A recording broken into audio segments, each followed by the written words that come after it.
Hello, everybody. I am Jan Jeremias, and I'm here with my collaborator and friend, Mary J. McQueen.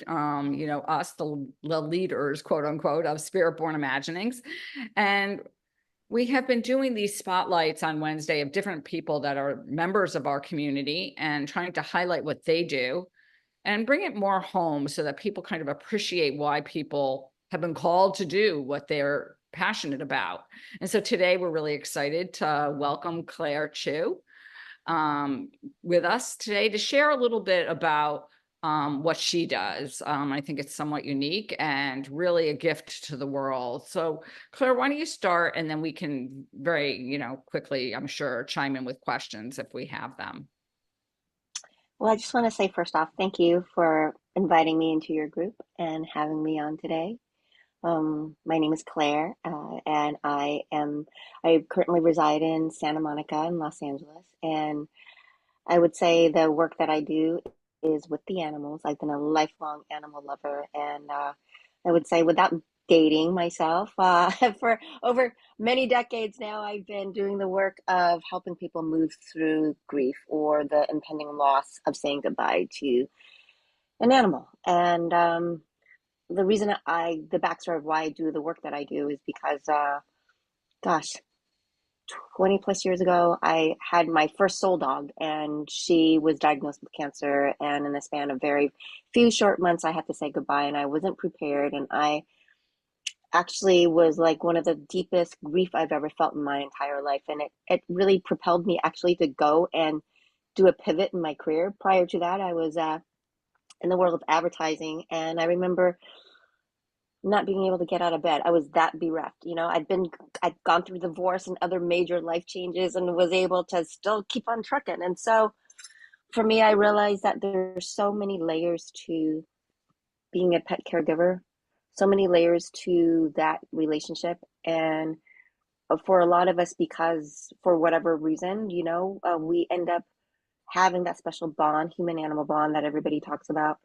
But sometimes we don't really understand the depth of it until we have to make one of those most difficult decisions. So the today I work as a consultant, as a veterinary wellness coach for the hospital members who support your pets. I also work with pet parents who are anticipating having to say goodbye or having been met with a difficult diagnosis for their pet and not trying to figure out what to do next. Those who are having to make that difficult decision of having to say goodbye and when and how, you know, um, and hoping to really make sure that your animal lives their best life, the whole cycle of it from beginning to end. So that's why I'm here. That's really amazing, Claire. And maybe you'd like to share just a little bit about how you actually work with people, how you walk with them through the process of making some of those decisions that affect their caregiving for their pets. Well, I always say that I begin by saying that the pet caregiver journey is can often be lonely, right? And when pet's diagnosed, and I talk to team members all the time at the hospital, they don't really understand how much it takes up space in their life. We just do it because we love our animals. But for those people who work, their work schedule is impacted, their financial ability to take care of their packs and impacted, their time, having to be at home a certain time, having to give medication a certain time, having to do some of those for those whose animals are incontinent, having to be home at certain times of the day specifically to be able to relieve the animal. Those are all additional caregiving duties. And so I think that on a tactical day to day, I can help people plan and how it takes a village. So definitely making some plan accommodations for that, working with the care team at the hospital because I work with the veterinary hospitals. I'm able to, while I don't medically look at records, but I'm a voice of reason. I'm that person you want, the fly on the wall that you want to be able to, how sometimes as a human you need somebody to go with you to take down notes because when you as a human are receiving a diagnosis, you can't hear everything clearly. You don't remember everything clearly. So part of that process is being able to revisit the conversation and being able to, if you can't bring anybody there, to think of the questions to ask for the next visit or call the doctor, right? And then being able to, how do you care for yourself while you're caring for somebody else? Pet caregivers burden is real. People don't really talk about how hard it is. And it's never ending, because if your pet is diagnosed with a chronic illness, it could last for months, it could last for years, right? Absolutely. So I work with clients one-on-one. I also have hosted workshops and lunch and learns in the hospital setting, done groups.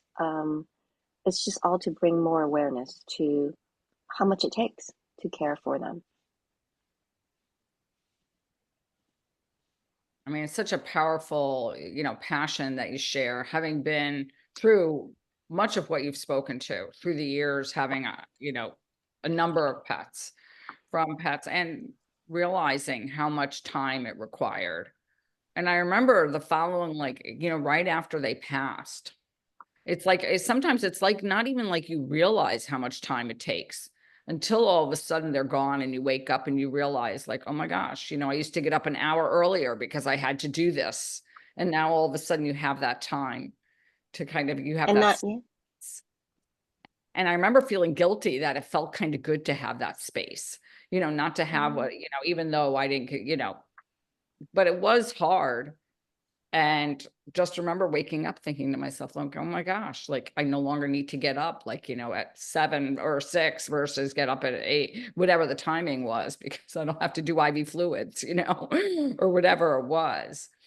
Yeah, it was really profound. Now, I figured maybe you could share with everybody a little bit about your book, Promises to My Pet, which I have right here, and tell everybody a little bit about that.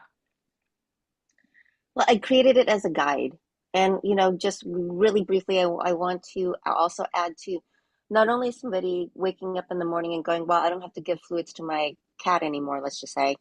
There could also be a sense of helplessness. I've lost my rudder. I've lost my sense of purpose. For many years, I gave my life to my animal, and I didn't even realize I was maybe perhaps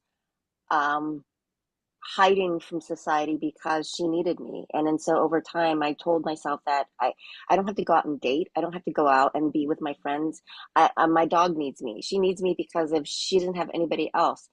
And then also now she's gone. And I've spent the whole last 12 years taking care of her. And where does that leave me?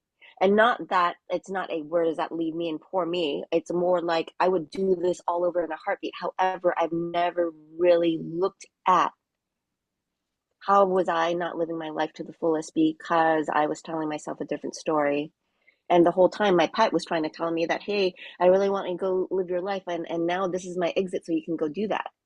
There's a lot of emotional entanglement that occurs. And so part of this reason was leading to why I wrote this, because I think that because animals can't talk, all of us who have pets, all humans are guilty of it. We overlay what we think our pets are thinking with our human emotions when they might not even be thinking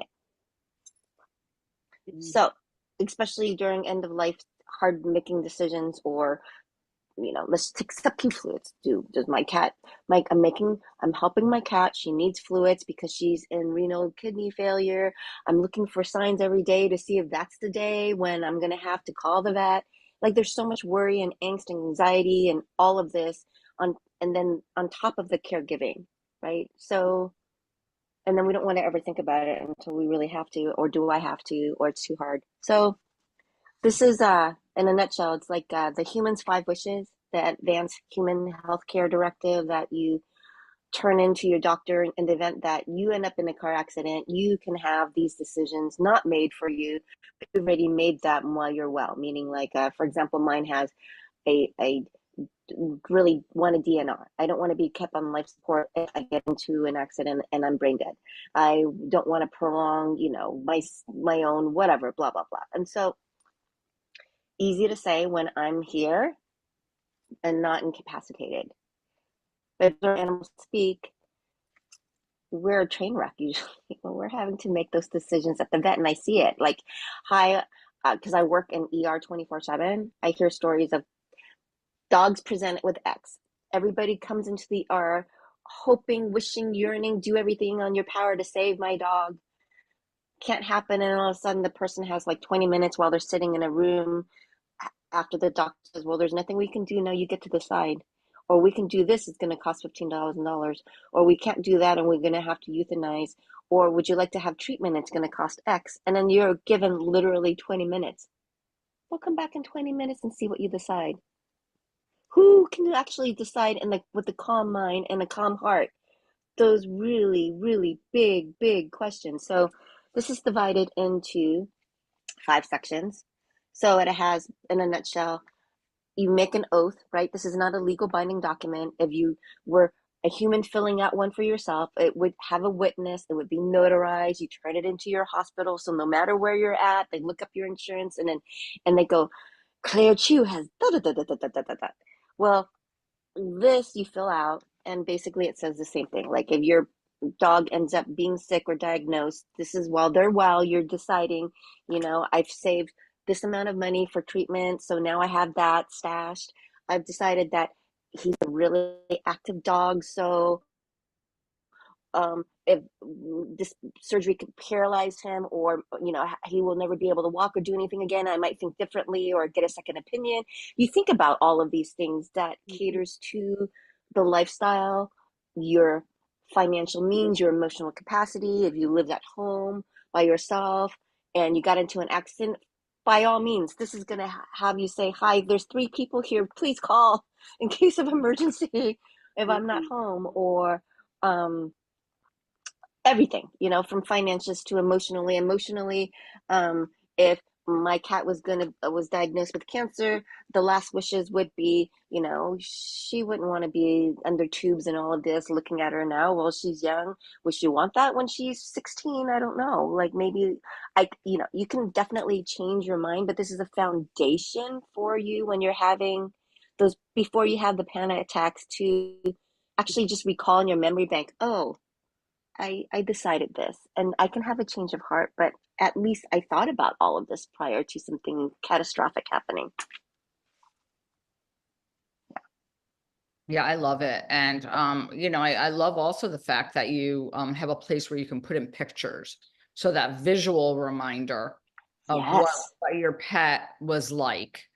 I remember for Casey, my soul dog, she was a golden chow mix, and had this, like, she knew she was pretty. Like that was the kind of like, she was, like, and so, but she was beautiful. And I just remember looking at her as she got older, when her fur started to change, and, and she was having a lot of accidents and everything. And I thought to myself, she wouldn't want to live like this.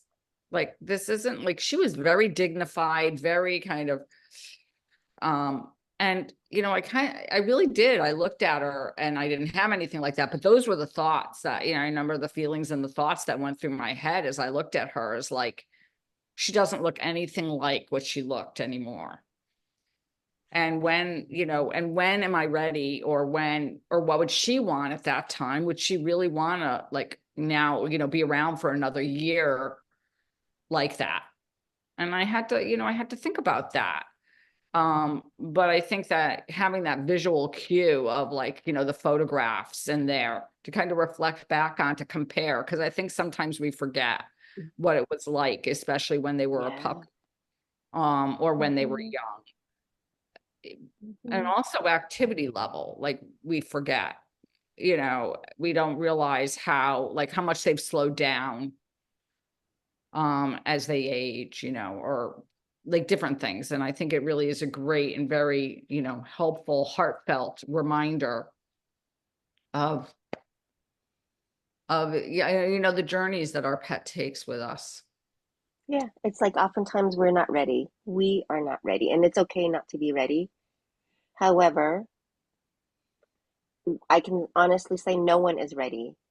It's like everybody would have a hall pass if they could, to like pass, pass, go directly. What is it in Monopoly? You get the get out of jail free card. We don't get that. No one gets that. Our pets definitely don't get that. And so it's important to recognize this train's leaving the station with or without us. So it's up to us to pick the right train and get on for them. Absolutely. I love that, for them. for them.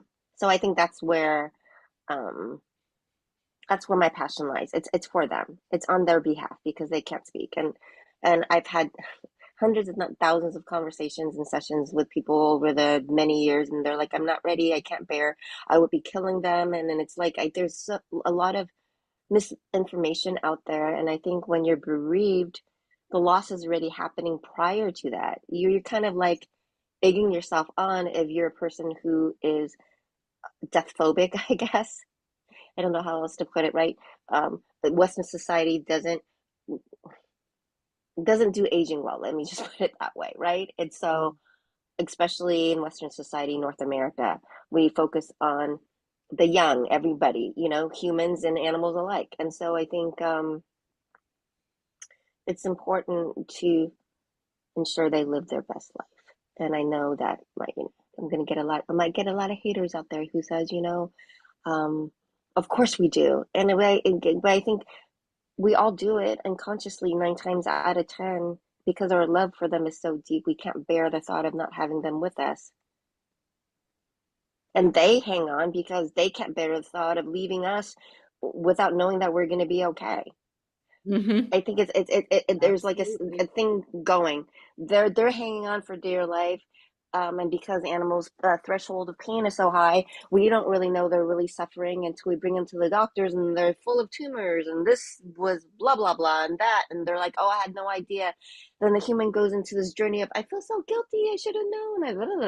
And then it's like, if we had this, as my spiritual teachers have said to me in the past.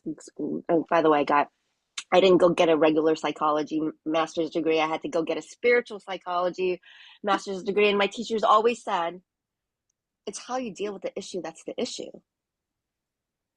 And that was one of like the wisest things I've ever heard. And I 110,000% believe in this. How you deal with the end of life, that is the big elephant in the room. Yes, So Yeah. absolutely. And I've spent a lot of time over the past number of months, sort of exploring that whole grief aspect and the whole death aspect of like our view of death in the, more Western societies, as opposed to, people don't even like to talk about it or mention the word death. It reminds me of when my grandmother would have words that she didn't want to say out loud. She used to whisper them. Like it wasn't going to happen if you whispered it. Like, so and so, they're dying, and she would whisper, and it was. And now I look back and I kind of smile because it was it was actually quite adorable for her. But how it was going to come, like you were going to bring it about if you actually like express the Loud. word out loud. So don't fear something that's going to happen, kind of thing. Just kind of. There's an absolute truth, right? To saying that there's two absolutes in this world. That's death and taxes. So we know this to be true. That's right. That's right. Well, thank you so much, Claire, for sharing with us and sharing with everybody here. I'm sure Claire would love to connect with everybody who is out there in our community. And if you think of anybody, that might benefit from her gifts and her passion, please, reach out to her. I'm sure that you can send her a message on, LinkedIn or Facebook, and then she'll get back to you. yeah, my website is just my name. It's Claire, Claire, and then the last name's Chew, like chewing gum, CHEW. Awesome. So, Thank you so much, Claire. well, I'm so grateful. I'm so grateful for this time and for this opportunity. And anyone, feel free. I'm always here to support however I can. Perfect. Thank you. Till next time. See ya. See everybody.